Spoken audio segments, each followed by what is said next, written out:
how to have hard conversations. This has been my life's struggle. I think that if there's a single thing that has caused me the most amount of pain and suffering in my life, it has been facing hard conversations, dealing with difficult relationships, dealing with difficult people, facing these relationships with fear and anxiety because and just avoidance because I didn't want to instigate anything. I didn't want to approach the question or approach them or make them feel weird or make myself look weird, make myself feel bad, potentially risk some kind of fallout. And so I would overthink in my head. I'd play out every single possible negative scenario and possible outcome that could come of these hard conversations, right? Like, my life is going to be completely over. I will never be able to repair this relationship.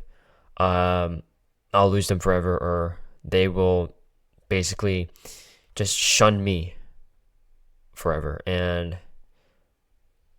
I've had my fair share of them. I'm sure that a lot of people out there have had a lot harder, a lot of more difficult conversations than me. And my heart just goes out to those kind of people because, man, this has been a huge struggle. And so this is what I've used, these principles, these behaviors, or what I've personally used in my life to overcome, or to at least alleviate some of the pain and to make the act of and the behavior of having hard conversations a little bit less hard, right? A little bit easier, a little bit less heavy on the heart, less anxiety inducing, all the things. So the first principle is talking about consequences, right? Me playing through every single possible negative scenario in my head. The first one is to reframe your consequences. I'm going to steal something from Alex Hormozy, and Alex Hormozy stole it from a really famous, or not a famous one, but a really successful psychologist, which is to reframe the traumas and the bad things in your life. In this case, it would be hard conversations, as by asking yourself the question, what would it take to make this thing amazing, right? Ask yourself, like, I played through the negative consequences of my hard conversations. Like, how could this, I basically asked myself the question, how could this possibly go wrong? And I figured out every single way that the conversation could go wrong. And as a result, sometimes it did go wrong. It went exactly as I presumed it would, because I played out the scenarios in my head and I almost kind of manifested it in some way. I don't think I actually manifested it. I think regardless of how it played out or would have played out or the possibilities of it playing out, those specific conversations with those specific people were never going to pan out well. But there's value to the other side. There's value to reframing your consequences, right? To ask yourself, instead of how could this possibly go wrong, or why will this person forever hate me, or why will I forever, or why would I never be able to forgive this person ever again, or any of the possible negative consequences that can arise from having this conversation, right? Instead of asking yourself that, which is what most people default to, including myself, reframe and ask yourself, what would it take to make this amazing, right? If you have this hard conversation, what consequences that could possibly occur that are on the continuum, in the spectrum of potential outcomes from having this conversation? What is something that would make this amazing? Like, what kind of consequence from having this conversation would be amazing to have? Because there is an outcome, even if it may seem slim, it might feel like extremely unlikely that you'll never get that outcome just because of the context and, who you are, who the other person is, whatever, right? No matter how unlikely that you think something can turn out, there's still a chance, there's still a probability, there's still a permutation of reality that results in that slightly less bad outcome, right? And so when you reframe the consequences of the hard conversation in that way, you start to realize that, oh, okay, this could work out for me. Like, this could actually improve our relationship. This can make our relationship better. This can fix some of the pent up resentment that we have for each other, or it could solve some problems for us, and that could be a really great outcome, right? Just imagine, like, what is the greatest possible outcome from this, right? Like, maybe you can, like, out of having this conversation, you alleviate some of that resentment, and then you start to develop one of the most empowering, loving, intimate relationships that you have in your entire life, right? Imagine that is the outcome of having this conversation.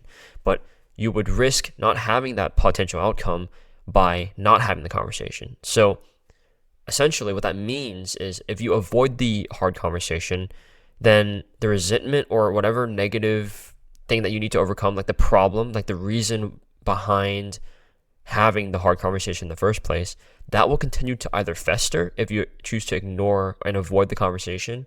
It will continue to build. It will continue to sit at the front of both of y'all's minds. But if you do have the conversation, then you face it. You look those problems in the eye. You look those resentments in the eye together, and you deal with them. You get in the ring with them. You take the punches. You take the lashes, the tears, the blood, the sweat, all of it, right? You take all of the negative side effects. You have to deal with them. You have to be able to take the brunt of the force, right?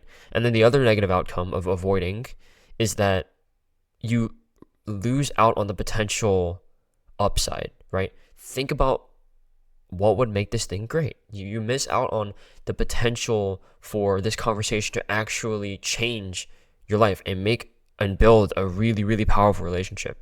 So you're not only, by avoiding, you're letting yourself remain in that negative state, negative relationship with this person, toxic relationship with this person, and you're missing out on an opportunity to have a really, really strong and empowering relationship. So the point of the first principle is to just don't avoid the conversation and reframe the consequences in a positive way, right? What are the good outcomes that could arise? Like, on this continuum of consequences, what are the good ones that could possibly happen?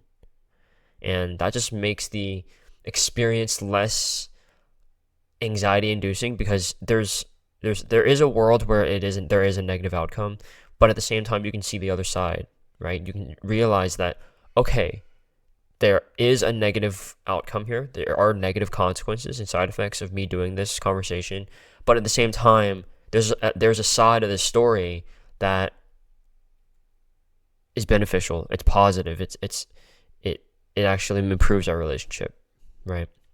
All right, enough yapping about principle number 1. The next one is to actually tell the person. Like, so there is some cases when one party doesn't even realize that there's a problem, which is actually very common.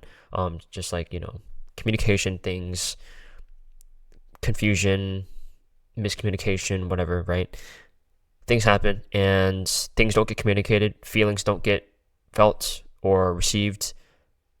Things happen. It's okay. And so as a result, one person might feel a certain way, might think a certain thing, might have some level of resentment from a behavior or something like that another person does. And then that person that is can be completely unaware, right? They can be caught completely off guard. They didn't even know that they were doing the thing that was that sparked resentment in the other person. They're not even aware of it, right?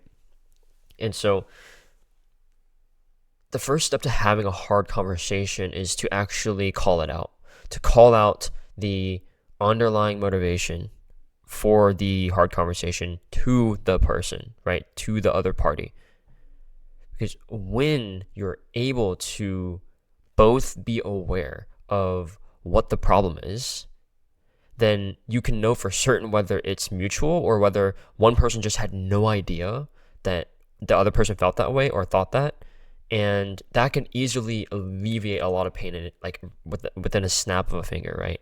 Easily, because if one person didn't know, then they just didn't know, and you just needed to bring to their awareness. In the other cases, it might be mutual, and in that case, then you still need to have the hard conversation. You still need to face the problem and deal with it, right?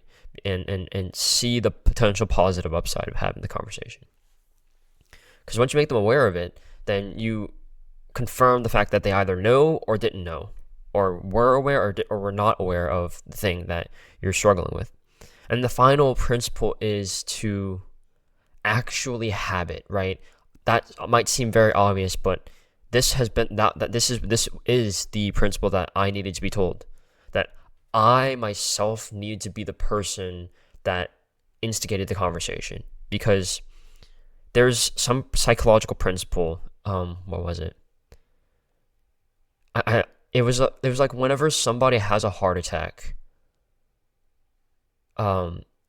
somebody has to take on the responsibility of pointing to a specific person to tell them to call 911, because if you don't, and you just say someone call 911, right? You just yell that out to a crowd of people, like in shock, looking at this person on the ground, having a heart attack, and you just you yell out, someone call 911. Well, one person is going to think, oh, well, this person is going to call 911, or surely somebody else is going to call 911. But the thing is, everyone else is also thinking that, and so no one else calls 911. So you have to specifically point to somebody and tell them to actually make the call. And so that aligns here, because you have to be able to realize that you are the only one that can make this decision. You can't just sit here and assume that they will take action, that they will start the conversation, right? Sometimes they will, and that's fine, that's amazing.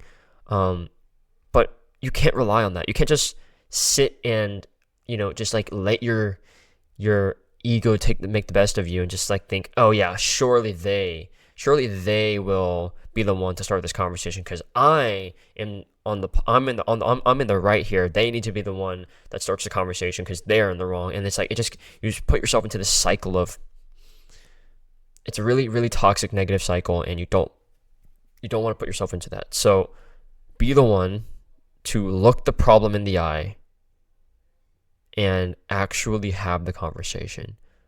Don't rely on the other person to start it. You got to be the one to grab yourself by the shoulders and walk with your two legs and have a fucking conversation. It's hard, it's painful. You don't know what the outcome is. You don't know if you'll forever lose this person. You don't know how the relationship will turn out after the conversation. And that's okay, because regardless of the outcome, you can appreciate the feeling that you will have of relief upon having it. No matter the outcome, no matter how absolutely terrible it turns out or how impossibly amazing it turns out, you will always, always, always have that feeling of relief, right? Weight lifted off of your shoulders, right? You no longer have to worry about this person and this resentment or disagreement or awkward thing between you two. Like, you don't have, because you've already dealt with it. You've faced it. You looked in the eye, and you're both aware of it.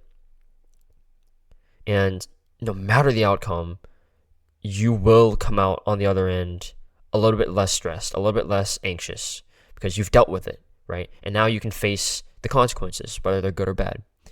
And so this has been a big struggle for me. I wish someone was there to tell me that there are behaviors that I can do mentally and physically to actually have these hard conversations. A lot of the advice in this video might have been pretty obvious, but if you actually do them, if you actually first reframe your consequences in a positive way, the consequences of having the conversation in a positive way, you make sure that both parties are aware of the root problem, and you look the conversation in the eye and just have it, then and you truly actually do this and put your best foot forward here and actually do it, then you will make progress. You will feel the relief of and the alleviation of pain from that's this conversation has been weighing down upon you, right? It needs to happen, right? You know that it needs to happen, so you might as well make it happen. Goodbye.